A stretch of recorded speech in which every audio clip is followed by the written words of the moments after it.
Okay, is that better? Oh, yeah, that's way better. Oh my goodness. Okay, thank you everybody for coming. We so appreciate you taking the time. We're really, really excited about these projects, and we're really excited to get a chance to meet you all. I have some housekeeping I need to get out of the way just right quick, our emergency information. If there is an emergency, you need to go out these doors, around the corner to the right and down the stairs, go out that main entrance, and we're supposed to all meet over at the park catty corner to this building, which is Cesar Chavez. I think it's on 10th and I. Yes, the bathrooms are out the doors, and you're going to take a left and then another left, and they'll be on your right. And if for some reason you need some assistance getting out of the building, if there should be emergency, we can't have one of those, but if there should be, one of the staff will help you. Just let us know that you need some help. Okay, with that, we're going to get started. This is the Proposition 84 Stormwater Grant Program Planning and Monitoring Workshop for our brand new grantees. We will be taking questions. We're also broadcasting this. This is webcast, so we'll have questions coming in via our DFA email. And let me show you that email address again right quick. It's dfa_grants@waterboards.ca.gov. And hopefully that'll be working. We've had some issues since our migration to our new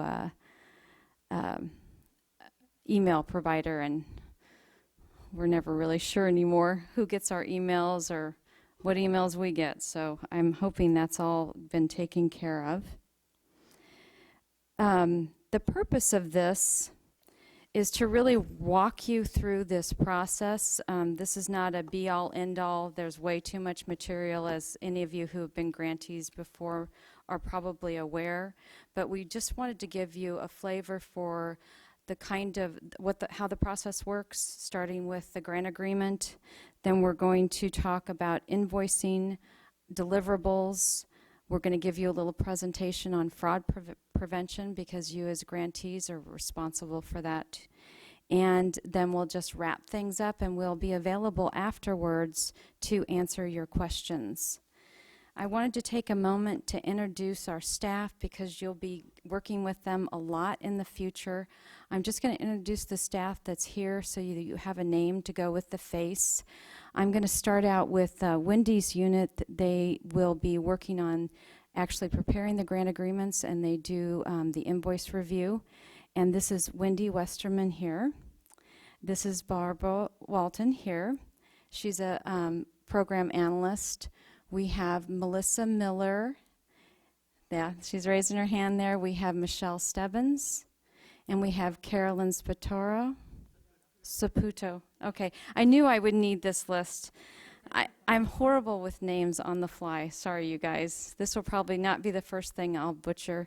I should have remembered to introduce my boss, Leslie Loudon. She's a supervising engineer over the bonds section with DFA.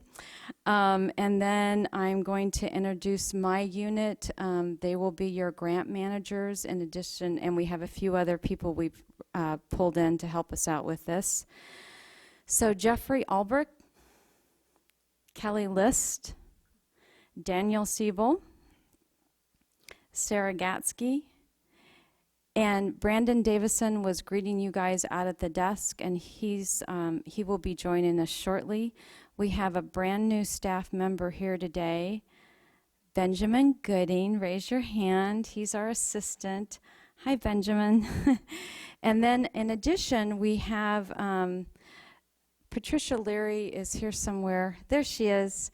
And she has been very, very kind in loaning us staff to both help with the reviews and managing these projects as we award. We have Angie Strum, Andrew Chu, and Spencer Joplin, and then a couple others who could not be here today. So I think that did I forget anybody? I hope not. I'll just apologize right now if I did. So with that, I think I will turn it over to Wendy, and she's going to start talking to you about the grant agreement process.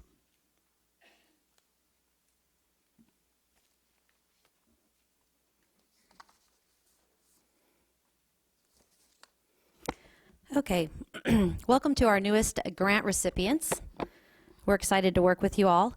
I'm Wendy Westerman. I run the admin unit. All the analysts, you'll get to know them quite well over the next couple years and very well over the next few months. I'm going to go over the execution process and a little bit of the invoicing process, what to expect next. Everything that I'm going to cover is going to be in our new PD resource guide, Project Director Resource Guide. That will be available on the web in the next 2 weeks. So everything we're going to cover in much more detail will be on the web. Your two primary contacts going through this next stage in your process is your program analyst, your PA, and your grant manager, your GM. And I'm going to be referring to them either as your analyst and your GM. But those are your two primary contacts for the next few months. Okay, so you've been awarded your grant. What's your next step? Your next step, am I switching slides or are you? Oops. Go ahead to the next slide. If you just hit the down arrow. It went to grant agreement. Okay, go down again. Sorry, I guess I could do it. Okay, you're going to be receiving a welcome email from your analyst. Your analyst is going to ask you for some standard information to fill out some forms. They're going to give you a couple of examples that you'll need to get your task budget ready and your resolution from your board or your agency. While that's happening, we're going to start your execution process. Your grant manager and your program analyst are going to be working together off of your FAST application to develop your scope of work. They're going to work till they feel like it's a good scope of work and they have any questions left for you to identify anything further or any questions they have about how you're going to get your project done.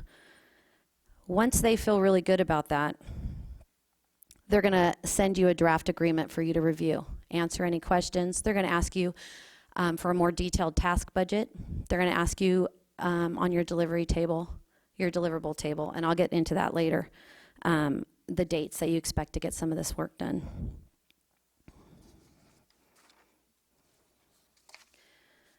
Once you're happy with the agreement and you've approved the draft and all three of you are happy, we're going to schedule a teleconference.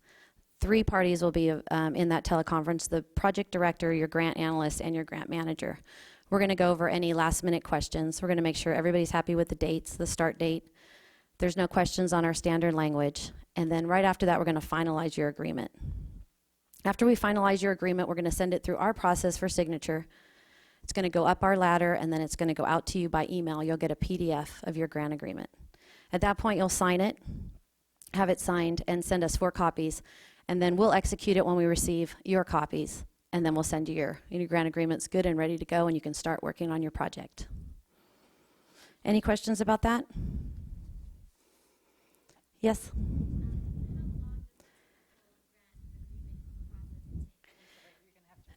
How long does the grant agreement process take? The whole process can take 3 to 6 months, and a lot depends on many things can affect that. Your availability, your responsiveness, how long it takes us to decide that we're happy with the scope of work and the grant agreement, how long it takes you to get a signature, whoever's authorized on your resolution. There are many things that can hold that up. So 3 months on the good side, 6 months hopefully. You know, a lot of it depends on how it's going with our negotiation. Okay. Keep your analysts involved in any problems you have and any questions you have, and things will go a lot smoother. Okay. Okay, Exhibit A in your agreement is your scope of work. The first part of your scope of work is going to be your plans and general compliance requirements, all of your reporting.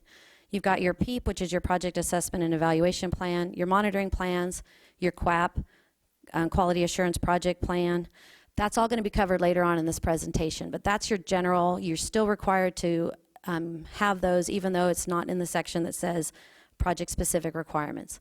The project-specific requirements will be what is in your scope of work specific to that project from your FAST application.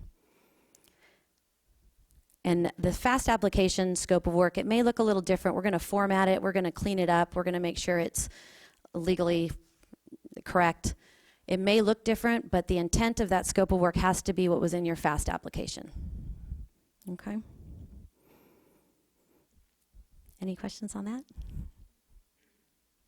Okay. At the end of your Exhibit A, you're going to have your table of items for review. Your table of items for review is everything you need to get to your grant manager for approval or just for review. There are 2 columns for due dates. One's the critical due date and the other one's the estimated due date. Critical due dates, if you miss one of those deadlines, your grant agreement will have to be amended. We're going to have to go through that grant agreement process again. Your estimated due dates are self-explanatory. Those are estimated. You can work those out with your grant manager. It's a guide. We hope that you make the dates that are in the agreement, but we can negotiate those a little bit as we go through the process. But your critical ones have to be hit.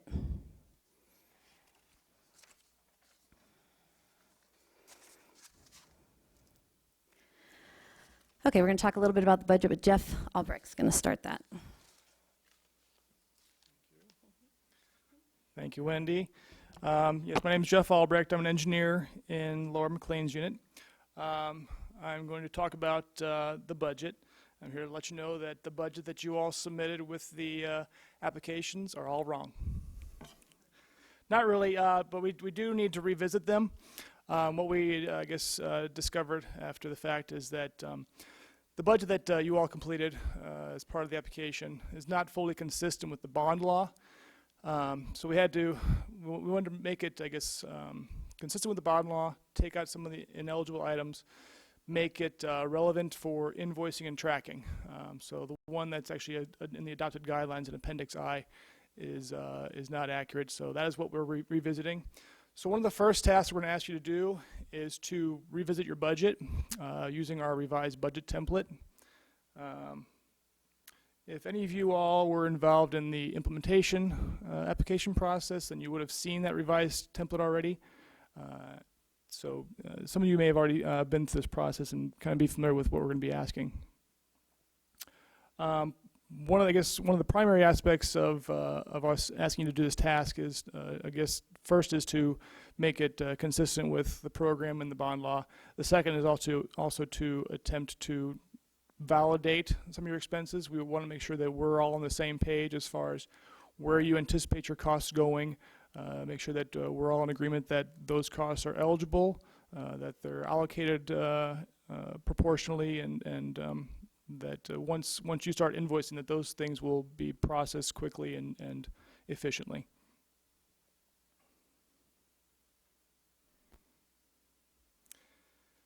So these are the 5 refined categories. It's not a groundbreaking change. Most of these things should look familiar to you still. You may notice that I guess a couple of things that have been eliminated is the land purchase category, which has been taken out, and also any contingency, which is an ineligible category.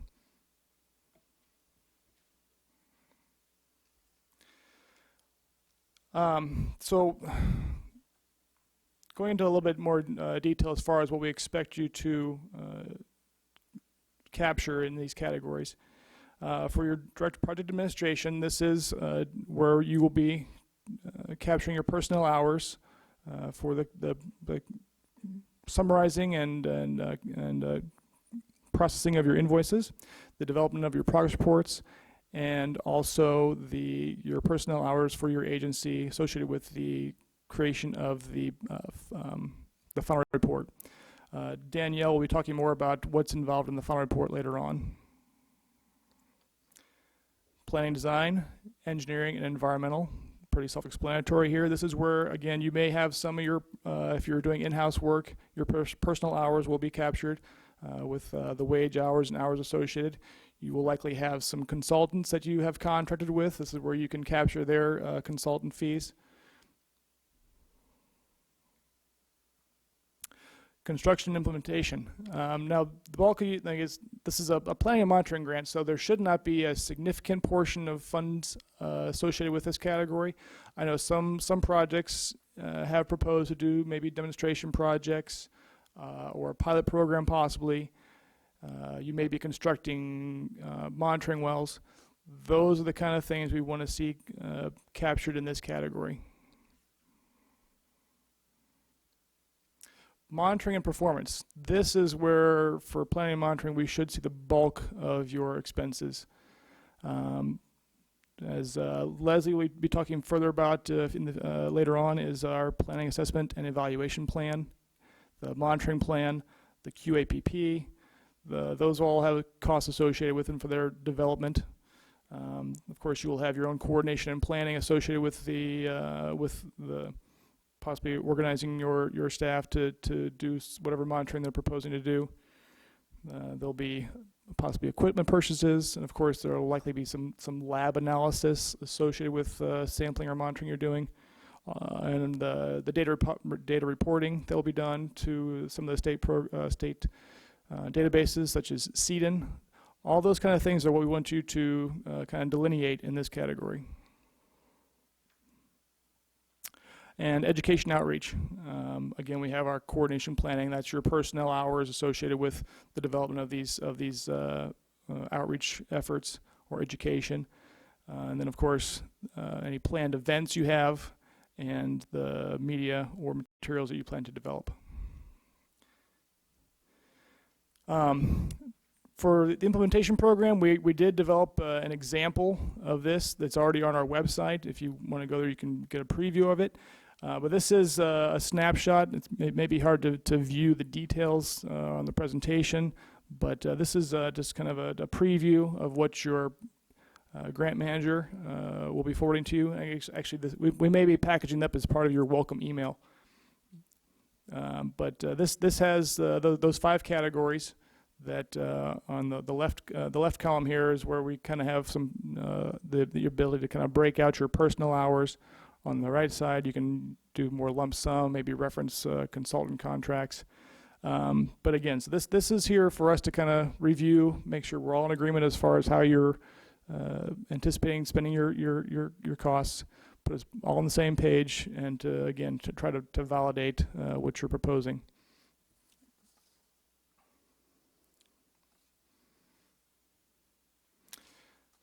And I guess the last thing I was going to mention is that all these costs, even though we're kind of detailing them out in this template, we will be taking this and putting it into our project file as a reference going forward as we review invoices. But these costs are all going to be rolled up into their respective category, and those are the 5 categories that will be carried forward into your agreement and also onto your invoice. And I believe Wendy is going to be coming back to talk more about the invoice as part of the agreement. No, we're going to talk about the budget a little bit more. Okay, as Jeff said, that detailed budget is going to be held behind the scenes. You'll be held to that budget, although in your grant agreement that you actually sign, you're going to see a budget that looks like this. This is a rolled up budget. It has just the total for each category.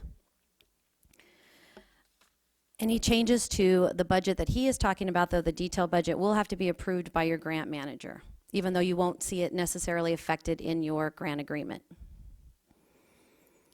This budget will also show the match that you're adding, and it will be in the categories shown. So you'll have to decide where your match is going to be spent and what categories before we execute the agreement.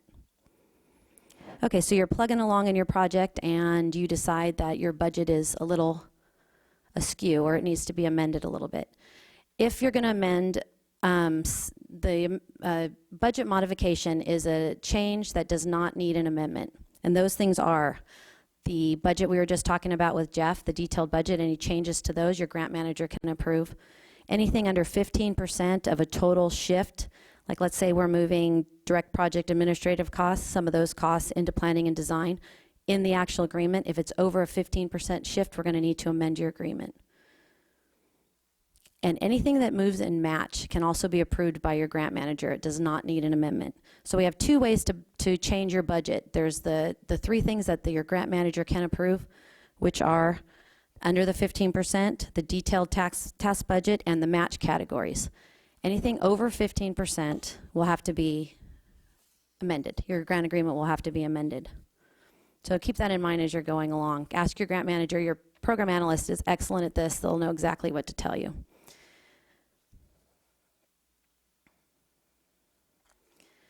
Okay, your board's resolution. This will need to be signed prior to you signing your grant agreement. This is a sample resolution. It doesn't have to look exactly like this, but there are some main components that it's going to need to include for our chief counsel to sign off on this resolution. You're going to have to make sure it has the project title in it and it matches the project title that is in your FAST application.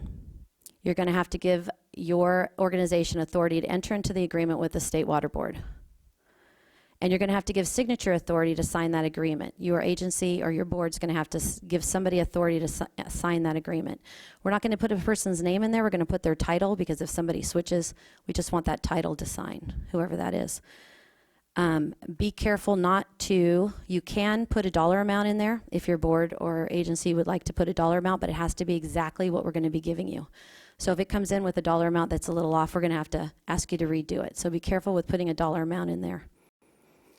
Also be careful with self-certifying. If you have a board of one and you're going to be signing the grant agreement, you cannot certify on the resolution that you're signing yourself. So watch out for self-certification. We'll need other parties to certify that you're the one that's going to be signing that grant agreement. Okay? This authorizes you to sign the agreement, not necessarily the invoices. Your PD cert that I talked about when you get your welcome email, that's going to authorize your project director, and that's the person that will sign your invoices and anyone else listed on that paper. If you want the person authorized on this to sign invoices, they also need to be on your PD cert. When should we get the resolution? As soon as possible. It has to be in before you sign your agreement. So as soon as you can get it done, get it done. We can get it up to our chief counsel, make sure it's going to fly with your agreement so it doesn't hold anything up at the end. Okay, there are other pieces of your grant agreement. We've gone through exhibits A and B. There's also a C and D. C has all of our standard language, our state contracting language. Those are non-negotiable. We want to want you to review that, though, in detail before we have our three-way teleconference, just in case you have any questions about that. And Exhibit D will be all of your legislative requirements. So those two things you'll also see in your agreement. Okay. And here's Laura. Okay, so hopefully we won't be having this discussion again with any of you, but I just want to go over this briefly. It is possible that before you ever get a signed grant agreement, we're going to withdraw those funds. And this is not something we want to do, obviously, because then we have to go back out with the solicitation for those funds and so on and so forth, and we don't want to do that. So the reason we're kind of giving you guys a heads up, though, is we really need people. You need to get your projects going right away. These bond funds have been set aside for projects. The state taxpayers expect us to get the money out the door. We need you to spend the money when you've been given approval to move forward, okay? So some of the things that we have, we get held up on. We need to have the updated project budget before we can start finalizing your grant agreement. Okay, so we're going to give you guys till September 30th. I apologize for this, but in order to manage these grants in an efficient way and also to have the kind of information that we're responsible for tracking, we need a budget that is usable moving forward. And that's what we need to get from you guys just as soon as possible. We need your resolutions signed before you can sign the grant agreement. A lot of these agreements will get tied up in that resolution process. Either they need to wait for a board meeting and therefore they can't sign the grant agreement because they didn't plan ahead. So be thinking about if your board meetings are quarterly, you really need to have this on your calendar and be ready to move at that next board meeting.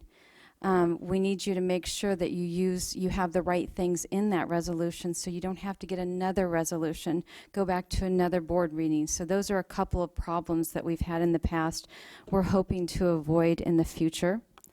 Once we send you that draft work scope and deliverables table, by that time we will have been working with you closely. If you haven't talked with your management or your attorneys or things like that, that's too late to start that discussion. You need to get that back to us and say, yep, this is good enough in 10 days, okay? Because you won't just get this out of the blue. We will have been talking with you and working with you, because this will also hold up us preparing the grant agreement. And then finally, you have 10 days after you receive that email to sign the agreement and get it back to us. We have had grantees take 6 months, a year, and I have to assume that you actually don't need the money or you're not ready to go with your project if that's the case. We will have to take those funds away, and you can, well, you guys don't have another opportunity to apply, so I don't think you want that to happen. Okay? So hopefully no one will be in this position. We're just trying to give you that timeline ahead of time so you can start scheduling things out and help us keep this process moving. We'll do everything we can on our end to keep that ball rolling, and we just are asking you to do the same thing and plan ahead and really work with us on this so we can start paying invoices. That's our goal, okay? All right, so we've kind of ended the section on the grant agreement, and I'd like to stop a minute here and see if you guys have any questions. It would be best if you have really specific project questions to talk to us afterwards, but if it's the kind of question that's going to inform everybody here, please go ahead and ask it, and I want to check online too. Nothing. So is everybody okay so far? Oh, yeah. Kelly's going to bring the mic so people who are listening on to the webcast can hear your question. See, I guess a couple of scheduled questions. So when should we be concerned that we haven't seen the welcoming email? When do you think you're going to get those out to people, roughly? We plan to get those out by the middle of September. Okay. You're going to get them pretty quick here after this meeting, in the next couple weeks.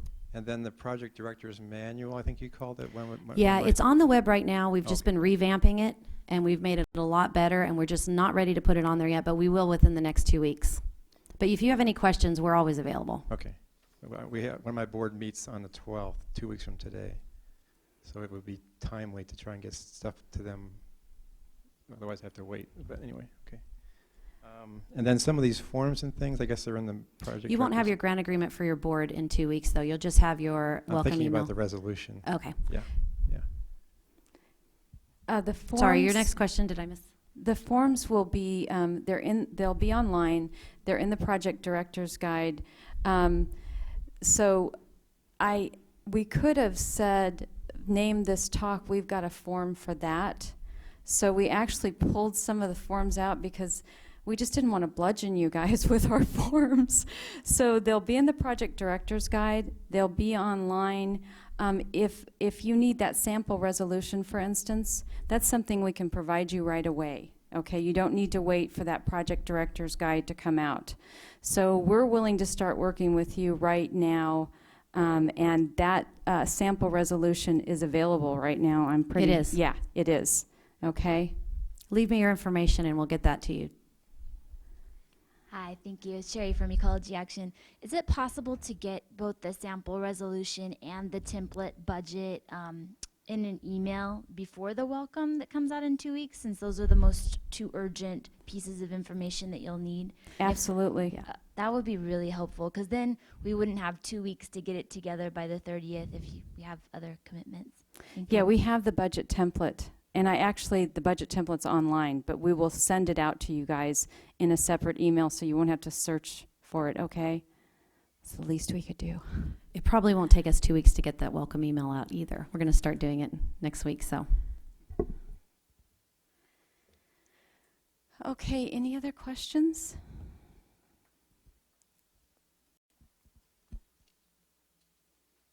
Okay, so I think, Wendy, now we're going to talk about invoicing. Ready? Okay.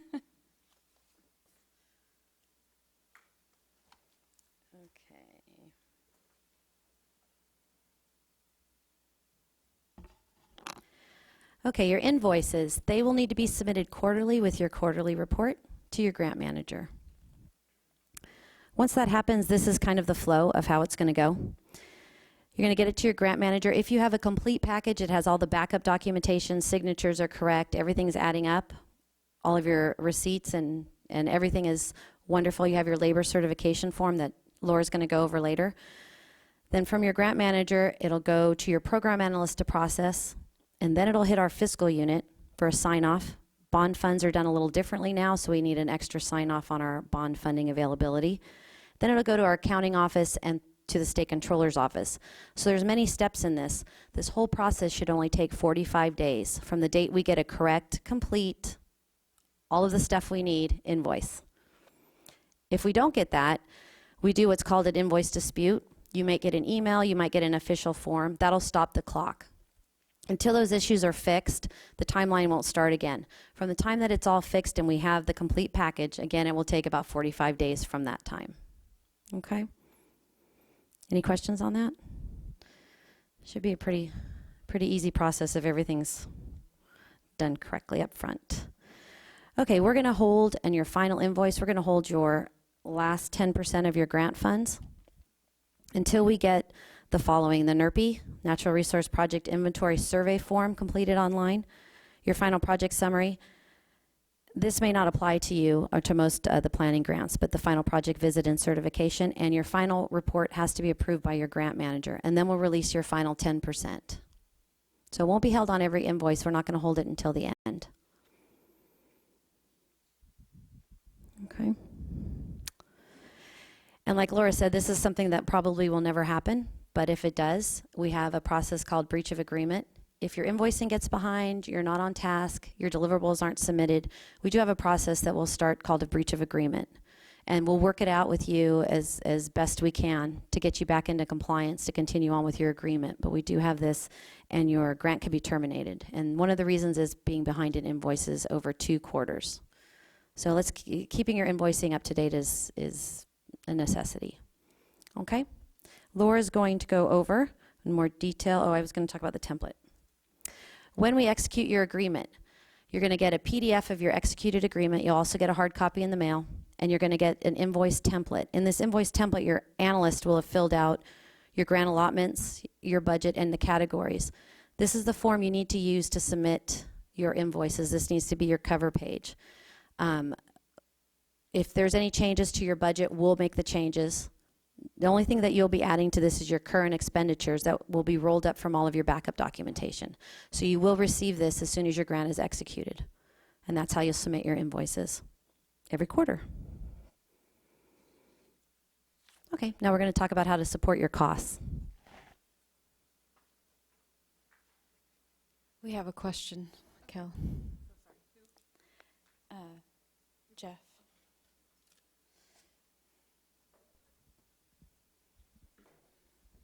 I've seen this template before with DPR, and what's happening there is they actually send you the template back after each invoice cycle, and is that how it's going to work in this case? And then there's only certain fields that the grantee can actually change. That is correct. Okay. In fact, that's what we intend to do here from here forward. I think it's going to save us all a lot of time. Those silly little errors that keep getting carried forward because somebody didn't update their last invoice, then you don't get paid the next time. We're just trying to avoid that. So we're going to, your analyst, once she's agreed on all the cost and we've approved the invoice, she'll update that, email it back to you. We used to just email a PDF of the approved invoice, but with that now you'll get the next, the template for the next invoicing period, okay? And I think that will really help us with the back and forth some. We've really tried hard to help that process in every way we can, and that's part of the reason we're having this workshop. Can I just step back for just a second? You were asking about forms. I was just reminded that our PD resource guide has not been updated on the web, so some of the forms may be outdated. So the best place to get them is your program analyst. They have the most current form. So we'll get those out to you as soon as possible. If you have any that you want that we're not offering you, go ahead and ask us for it, and we'll get it to you right away. Yeah, this is true. We really tried hard to update our forms, streamline where we could, where we couldn't, try and make it at least clearer to our grantees what it was we were asking for. Oh, we have a question online. The question was whether NRPI is still required. You guys might think we're a little addled because I think we sent an email out to the grantees not that long ago that it was no longer required. But now funding has been found for this program to move forward, and because it's in the law, now we have to ask for it again. So yes, NERPI is back on. We'll keep you posted if anything changes again, but for now they have funding, and that's additional reporting that you will be required to do before you close out your grant.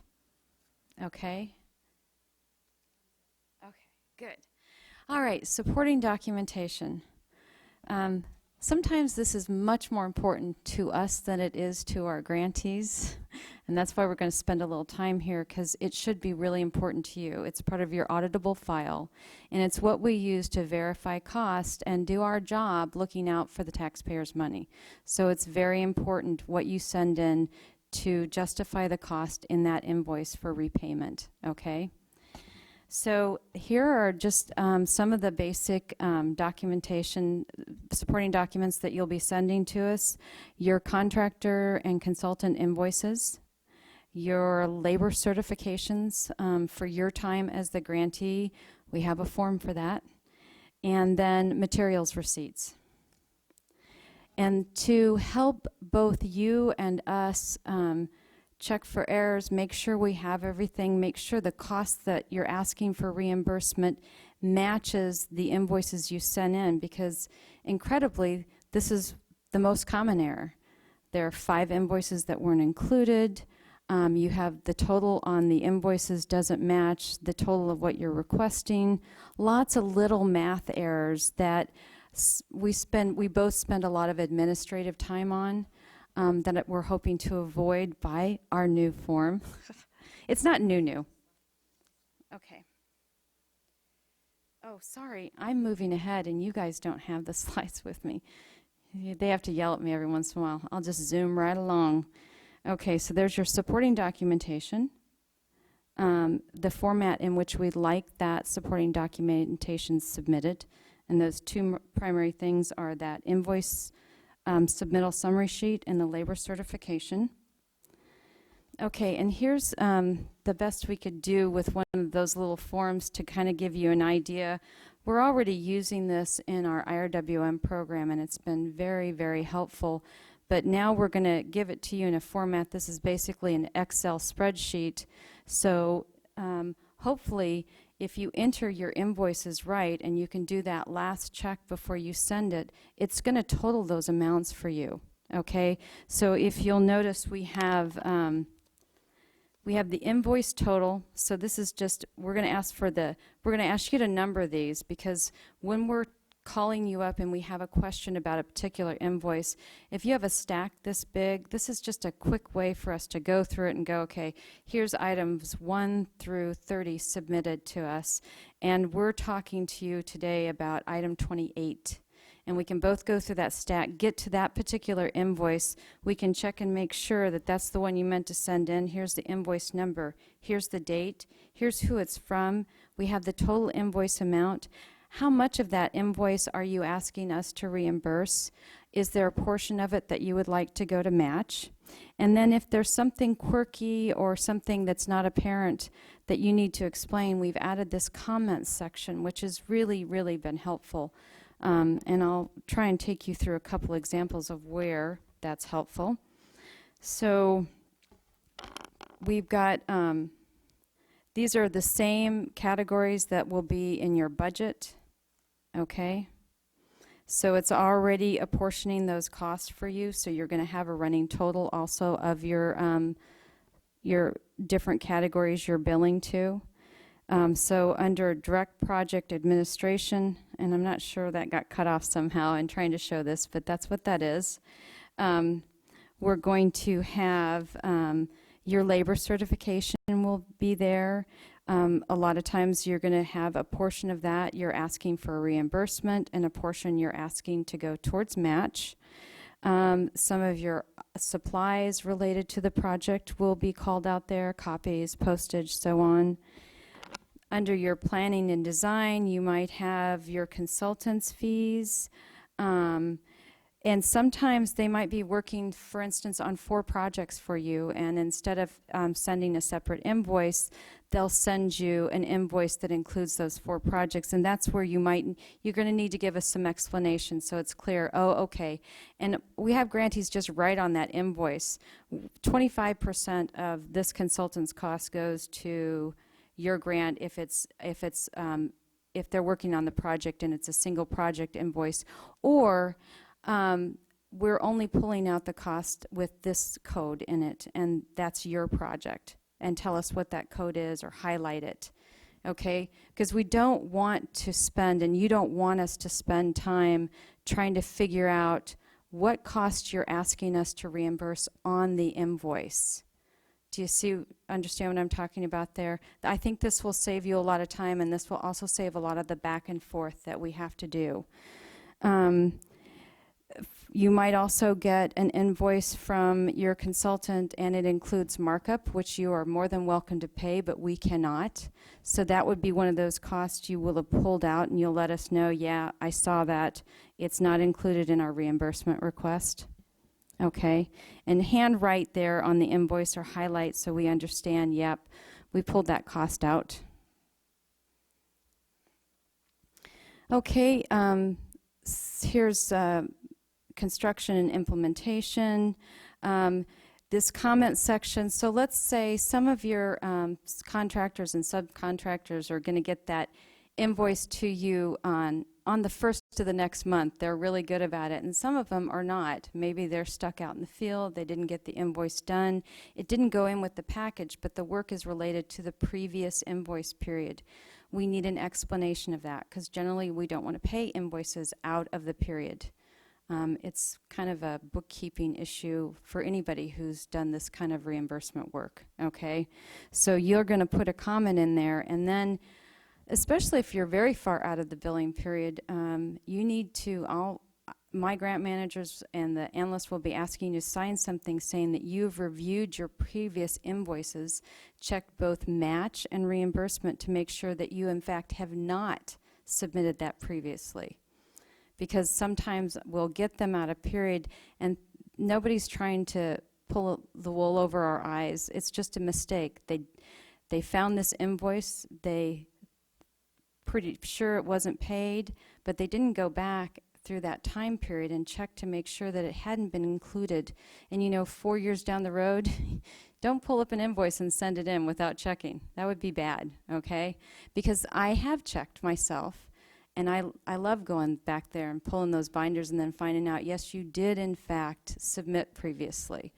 So we're just trying to avoid that, and that would go in those comments. And if you haven't signed off that you've done this validation, we're not going to pay that invoice, or given an explanation for why it wasn't included previously. Okay? Okay, so then I also tried to give an example here under education and outreach, where you have multiple funding sources and you're submitting the same invoice to those funding sources. I want that right on the surface, very clear to everybody, so no one thinks that you're trying to double bill. There's not even the appearance of any impropriety. So you send us the exact same invoice, you apportion out the subtotals on that invoice, maybe 50% is being paid by oh, Sarah had a good one. USDA funding. That might be a common somebody who's paying cost also, sorry. And so you'll show that on there. If you have 4 grants, you're going to write how much you're billing to each grant. So every different program can see, oh yeah, they have grant funds from these guys and these guys and these guys, and we're paying this portion. Okay? All right. So I didn't put the labor certification up here. It's another form. I just wanted to briefly tell you what you would be expected to include on that. The name of the person working on the project, what their classification is. Are they the director of your organization? Are they technical staff? Are they clerical? Whatever their pay scale is, their hourly rate, fully loaded with benefits, because I don't want to calculate that for you, and the number of hours they worked on that project during that billing period, You can also use these forms for your volunteer hours. You would do it the same way, and then you're going to sign off on that form. And when you sign off on that form, you're letting us know that when the auditor comes to your office and pulls all the timesheets for those folks, they're going to match what you billed our program, okay? Okay, so let's talk a little bit about eligible and ineligible cost. This is part of the reason I wanted to go over this now. It's kind of soon, but it's going to help you with these budgets that you're revising and sending back into us. We have eligible cost or cost directly related to the project. It can be the grantee's personnel hours. You can do volunteer hours and match, consulting and contractors' invoices, supplies and materials directly related to this project.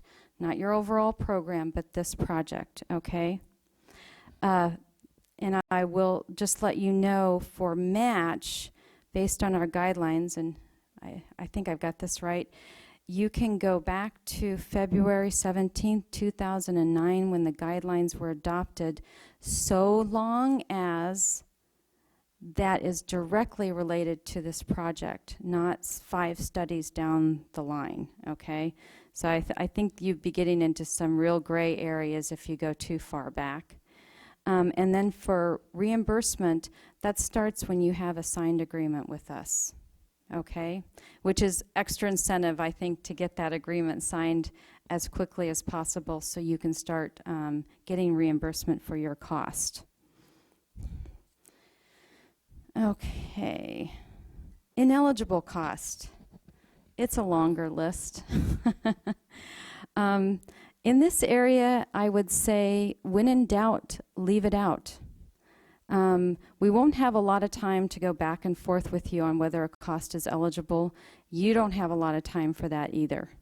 So if you're concerned about something, talk to us about it right now, and we'll try and give you a heads up. Yeah, I don't think that's going to work, or yeah, this is how you're going to need to justify it, but yes, we would pay that cost. Okay? Some of the common things that we've seen sent into us that are not eligible.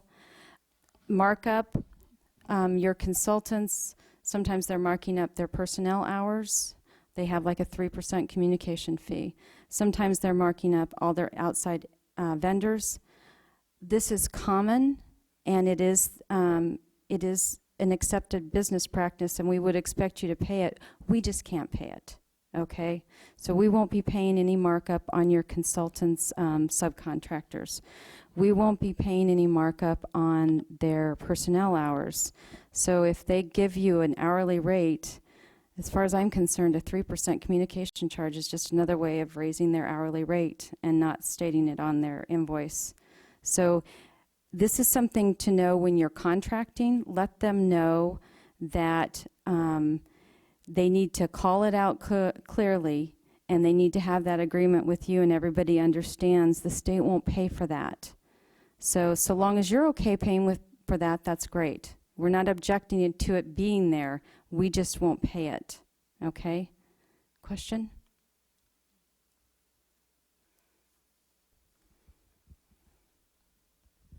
Hi. So if someone is actually able to itemize out that cost, though, then it could be considered acceptable, or as long as it's not put in as part of the overall salary and wage and Right. So overhead. let's say that they hired a person specifically to do this, and they occupy an office only for this project, and they don't work on anything else, and you'll need to verify that.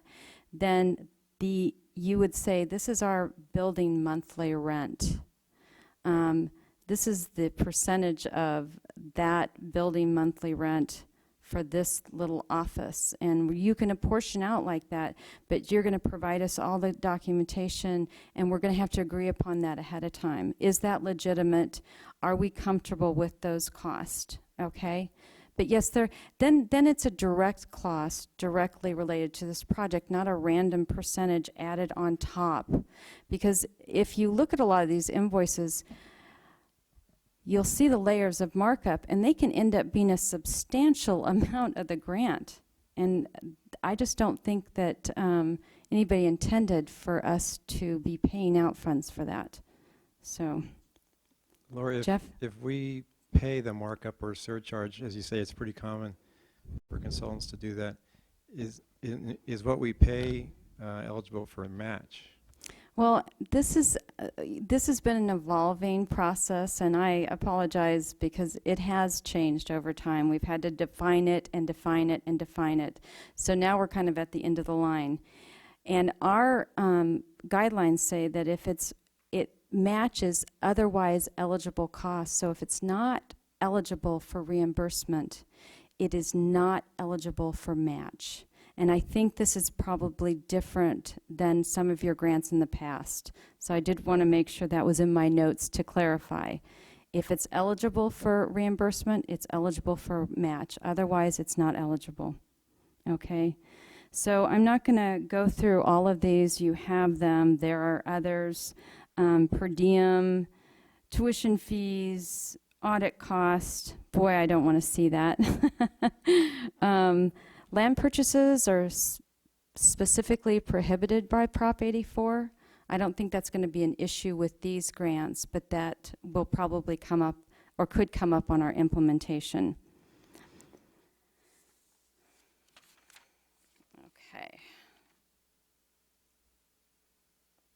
Okay, more ineligible cost. And then I wanted to show you just real quickly what some of the invoices, even you are going to have a hard time finding these costs. So I wanted to give you a couple of examples.